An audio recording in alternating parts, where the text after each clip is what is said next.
नमस्कार, मैं हूं आपके साथ विभा उपाध्याय और आप देख रहे हैं खबर तो समझिए। और इस वक्त बड़ी खबर जम्मू कश्मीर से आ रही है, जहां पुलवामा में बिहार के रहने वाले युवक पर हमला किया गया है। पुलवामा में बिहार के रहने वाले मजदूर पर यह हमला इस वक्त आतंकियों ने विश्वजीत कुमार पर हमला किया है। बांका के रहने वाले हैं विश्वजीत कुमार। विश्वजीत का अस्पताल में इस वक्त इलाज चल रहा है। जो जानकारी सामने आ रही है कि इस वक्त इलाजरत हैं विश्वजीत कुमार, जिनके ऊपर आतंकियों ने हमला किया। अब तस्वीरें भी आपके टीवी स्क्रीन पर। पुलवामा में बिहार के रहने वाले मजदूर पर यह हमला किया गया है।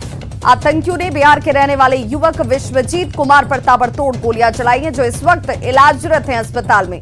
बांका के रहने वाले हैं विश्वजीत कुमार, जिनके ऊपर आतंकियों ने गोली दागी है। घायल विश्वजीत कुमार SMHS। और इस वक्त जो जानकारी सामने आ रही है, बताया जा रहा है कि खतरे से बाहर है विश्वजीत कुमार, जिनके ऊपर आतंकियों ने गोली दागी। बांका के रहने वाले मजदूर विश्वजीत कुमार के ऊपर ये फायरिंग की गई आतंकियों की तरफ से।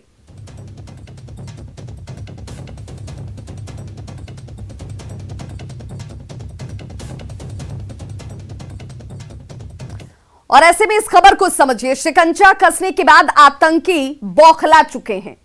आतंकी घाटी में नया हथकंडा अब अपना रहे हैं और निहत्थे लोगों को एक एक करके अब इन आतंकियों की तरफ से निशाना बनाया जा रहा है। टारगेट किलिंग का एक तरीके का एक नया ट्रेंड जो है वो अब सामने आता हुआ। और पिछले साल अक्टूबर में 5 दिनों में 7 सिविलियंस की इन आतंकियों ने हत्या कर दी थी। ये एक नया टारगेट किलिंग है जो आतंकियों की तरफ से किया जा रहा है। 7 लोगों में 4 लोग बिहार के रहने वाले थे। भागलपुर के वीरेंद्र पासवान की हत्या कर दी गई। वहीं श्रीनगर में जब इनकी हत्या की गई उसके बाद भी ये सवाल खड़े हुए। वीरेंद्र पासवान कश्मीर में गोलगप्पे बेचने का काम करते थे और बांका के अरविंद कुमार साह की भी हत्या को अंजाम दिया गया। अनंतनाग में बिहार के राजा ऋषिदेव और योगेंद्र ऋषिदेव की भी हत्या आतंकियों की तरफ से की गई। धारा 370 हटने के बाद आतंकी इस घाटी में यहां पर कमजोर हुए हैं, लिहाजा ऐसी वारदातों को अंजाम देकर आतंकी दहशत कायम रखना चाहते हैं। लेकिन इस टारगेट किलिंग का, जिसमें कि अब सिविलियंस को टारगेट किया जा रहा है, अब इन घटनाओं के बाद और इन आतंकी घटनाओं के बाद इस तरह के टारगेट किलिंग से साफ जाहिर होता है कि ये बौखलाहट में आतंकियों की तरफ से घटना को अंजाम दिया जा रहा है। और अब बात शराब से संदिग्ध मौतों की। जी हां, होली के दिन हुई मौतों का आंकड़ा लगातार बढ़ता जा रहा है। 33 लोगों की जान जा चुकी है। लेकिन बिहार पुलिस ने जहरीली शराब से हुई मौतों की बात को सिरे से खारिज कर दिया है, जबकि परिजन शराब से मौत का दावा कर रहे हैं। ऐसे में सवाल है कि क्या शराब कांड पर बीमारी का मुलम्मल चढ़ाया जा रहा है? पूरी रिपोर्ट देखिए और फिर खबर तो समझिए। बिहार में शराब या बीमारी से हो रही मौत। उसके बाद हम दोनों मिलकर परसों पिए थे होली के दिन, और कल सुबह जगने के बाद हमको देखने में दिक्कत होने लगी। मौत पर कौन सच्चा और कौन झूठा? आपके इस किसी संदेह का न तो कोई आधार है, न कोई तर्क है, और न ही वस्तुस्थिति ऐसी है। पुलिस के द्वारा या मीडिया के द्वारा यह चलाया जा रहा है कि ये संदेहास्पद है। अब मीडिया को भी कितनी जानकारी है और किस स्तर पर वो सत्यापित हो रहा है, उसके बाद मीडिया में न्यूज चल रही है। डैमेज कंट्रोल में जुटी बिहार पुलिस। बजा के दारू दे अब पी के आया के घरे कहलौ नहीं चल गए। परिवार की चित्कार सुनो सरकार।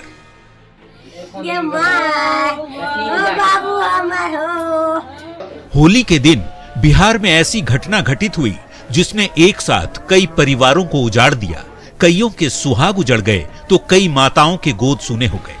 2 दिन के भीतर 30 से ज्यादा लोगों की मौत हो जाती है। परिवार वाले कह रहे हैं कि उनके अपनों ने शराब पी रखी थी, जिससे तबीयत बिगड़ी और जान चली गई। लेकिन पुलिस की ओर से साफ कहा जा रहा है कि मौत शराब से नहीं, बीमारी से हुई। सलाह मीडिया तक को दी जा रही है।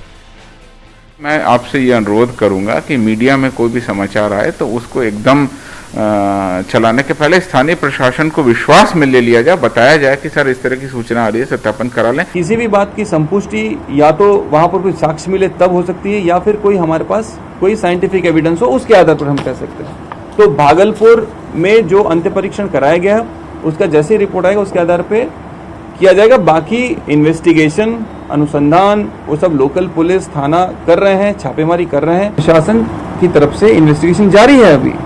अभी प्रिलिमिनरी रिपोर्ट जो आया है उसके आधार पर हम कह रहे हैं कि जो भी बात सामने आएगी उसके आलोक में कार्रवाई होगी। आखिर क्यों मौत की वजहों को सीधे तौर पर नहीं कहा जा रहा? क्यों खुलकर नहीं बताया जा रहा कि होली के दिन क्या ऐसा हुआ कि एक साथ सभी लोगों की संदिग्ध तरीके से मौत हो गई? तो आपको हम बताते हैं। दरअसल होली के दिन यानी 18 मार्च को बांका, भागलपुर और मधेपुरा से संदिग्ध मौतों की खबर अगले दिन सामने आती है। 2 दिन बाद एक और जिले सिवान का भी नाम मौत के सिलसिले से जुड़ जाता है। 30 से ज्यादा लोगों की जानें चली जाती हैं, लेकिन प्रशासनिक महकमा इस बात को स्वीकार नहीं करता कि मौत की वजह जहरीली शराब है। तभी तो भागलपुर के डीएम पत्र जारी कर लिखते हैं कि मौत संदिग्ध है, बीमारी से हुई मौतों की जांच जारी है, लेकिन जिनके अपनों की जान चली गई वो क्या कह रहे हैं उसे सुनना भी बेहद जरूरी है। वह गाँव आगे देवे एक जना उठुआ तो हेतना भर गिलास में कहीं पाउच रहे यहाँ से ना लोग के लाया पी घलुआ। अब घरे आवे 7-8 बजे लगन उल्टी करे, उल्टी करते करते सवेरे लेकर भगवी से सीना। मौत शराब पीने से हुई इसे परिजनों ने अपनी आंखों से देखा है, लेकिन यदि कोई नहीं देखा तो वो है पुलिस और प्रशासन। न्यूज 18 से बातचीत में बिहार के एडीजी पुलिस मुख्यालय इन मौतों को संदिग्ध ही बताते रह गए। विसरा प्रिजर्व कर एफएसएल जांच हेतु भेजे जाने की कार्रवाई की जा रही है। जब तक एफएसएल की रिपोर्ट नहीं आती है तब तक संपुष्ट कह पाना मुश्किल होगा। फिर भी इसको संदेहास्पद मानकर हम लोग इसकी जांच करेंगे और जब एफएसएल की रिपोर्ट आ जाएगी तो इसकी पुष्टि की जा सकती है। पुलिस महकमा मीडिया को संयमित होकर खबरें चलाने की नसीहत दे रहा है, लेकिन हम अपनी जिम्मेदारी बखूबी समझते हैं। सो हमने उन पीड़ित परिजनों की पीड़ा भी आपको सुनाई और पुलिस का बयान भी सुनाया। लेकिन सवाल घूम फिरकर वहीं आकर ठहर सा जाता है कि आखिर एक साथ इतनी मौत किस बीमारी से हो सकती है? दोस्तों ने मिलकर शराब नहीं पी तो सबकी मौत कैसे हो गई? थानेदार चौकीदारों की जिम्मेदारी तय कर देने भर से शराबबंदी होगी। शराबबंदी के बावजूद शराब से हुई मौत पर क्या पर्दा डालने की कोशिश हो रही है? हमारे सवाल का जवाब शायद प्रशासनिक महकमे को चुभ रहा हो, लेकिन हम अपनी जिम्मेदारी से पीछे हटने वाले नहीं। हम ये बार बार पूछते रहेंगे, क्योंकि सवाल जिंदगी का है, सवाल जीवन का है और सवाल सुशासन का भी है। न्यूज 18 के लिए पटना से अमित कुमार के साथ ब्यूरो रिपोर्ट। और ऐसे में खबर तो समझिए, शराबबंदी नीतीश कुमार का ड्रीम प्रोजेक्ट है और इस ड्रीम प्रोजेक्ट के लिए उन्होंने हर जतन किया है। हर हाल में नीतीश बिहार को नशा मुक्त रखना चाहते हैं। सीएम नीतीश कुमार ने जिम्मेदारी लोगों की तय कर दी है। चौकीदार से लेकर डीजीपी की जिम्मेदारी पहले से ही तय है। सीएम के निर्देश के मुताबिक सेंट्रल टीम के छापेमारी में शराब बरामदगी पर एसएचओ सस्पेंड हो जाएंगे। सस्पेंड थाना अध्यक्ष को 10 साल तक थानेदारी नहीं दी जाएगी। मुख्यालय में डीजीपी और बड़े अफसर लगातार इस शराबबंदी को लेकर समीक्षा करते नजर आने चाहिए। चौकीदार को गांव में शराब की सूचना हर हाल में देनी होगी और अगर सूचना नहीं दी जाती है तो चौकीदार पर भी सख्त कार्रवाई की जाएगी। तो क्या जवाबदेही से बचने के लिए इस वक्त ये लीपापोती हो रही है? ये भी सवाल खड़े होते हैं।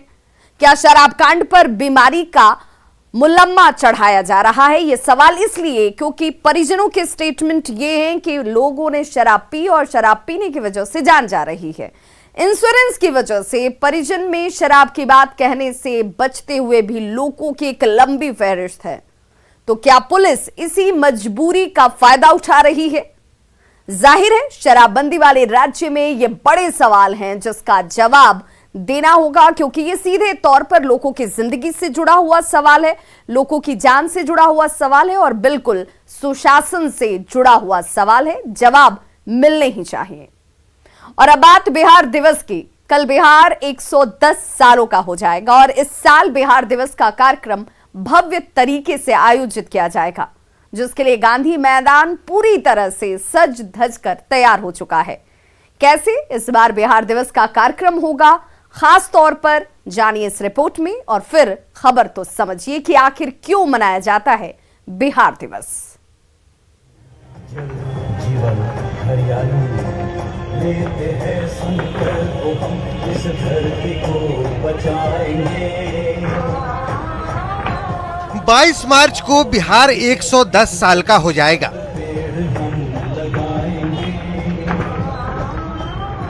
तैयारियां मुकम्मल हैं। गांधी मैदान भी सज धज कर तैयार है।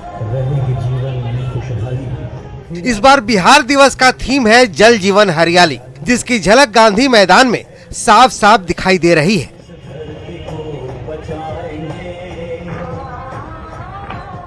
बिहार दिवस कार्यक्रम के बहाने कहीं न कहीं बिहार की जो गौरव गाथा है वो लोगों को तो बताई ही जाएगी, साथ ही साथ जल जीवन हरियाली जो सरकार का एक प्रमुख अभियान है उसके क्या क्या फायदे हैं वो भी इस कार्यक्रम के जरिए लोगों तक पहुंचाया जाएगा। 22 मार्च 1912 को बिहार को बंगाल प्रेसिडेंसी से अलग कर एक नया राज्य बनाया गया था। यही वजह है कि बिहार सरकार हर साल 22 मार्च को बिहार दिवस मनाती है। इस साल कोरोना की रफ्तार थमने के 3 साल बाद बिहार दिवस समारोह का जश्न मनाया जाएगा। 3 दिनों तक चलने वाला मुख्य समारोह पटना के ऐतिहासिक गांधी मैदान में होगा। 22 मार्च को मुख्यमंत्री नीतीश कुमार समारोह का उद्घाटन करेंगे, जबकि राज्यपाल फागू चौहान 24 मार्च को इसके समापन समारोह में भाग लेंगे। न्यूज़ 18 के लिए पटना से शैलेंद्र कुमार की रिपोर्ट।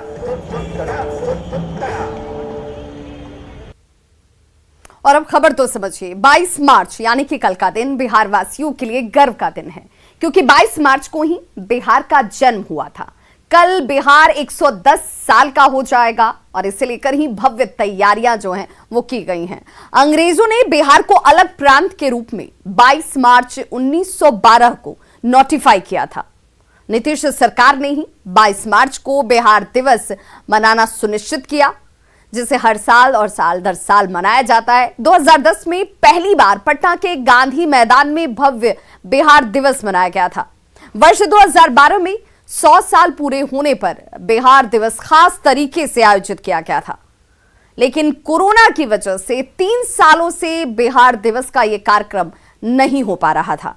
इस बार इस बिहार दिवस को लेकर के भव्य तरीके से इसे मनाने की पूरी तैयारी की जा चुकी है, क्योंकि देश और दुनिया में रहने वाले बिहार के लोग इस दिवस के गवाह बनते हुए नजर आएंगे, जिसे लेकर तमाम तैयारियां गांधी मैदान, जो कि अपने आप में एक ऐतिहासिक मैदान है, यहां पर पूरी की जा चुकी हैं। और थीम है जल जीवन हरियाली, और इस हरियाली के तहत ही बिहार की गौरवशाली इतिहास को आप जान पाएंगे। उस इतिहास को जान पाएंगे जिसने अपने आप में बहुत कुछ समेटा हुआ है, और सिर्फ देश ही नहीं दुनिया में रहने वाले बिहार के लोगों के लिए भी कल का दिन अपने आप में बेहद खास और महत्वपूर्ण होगा।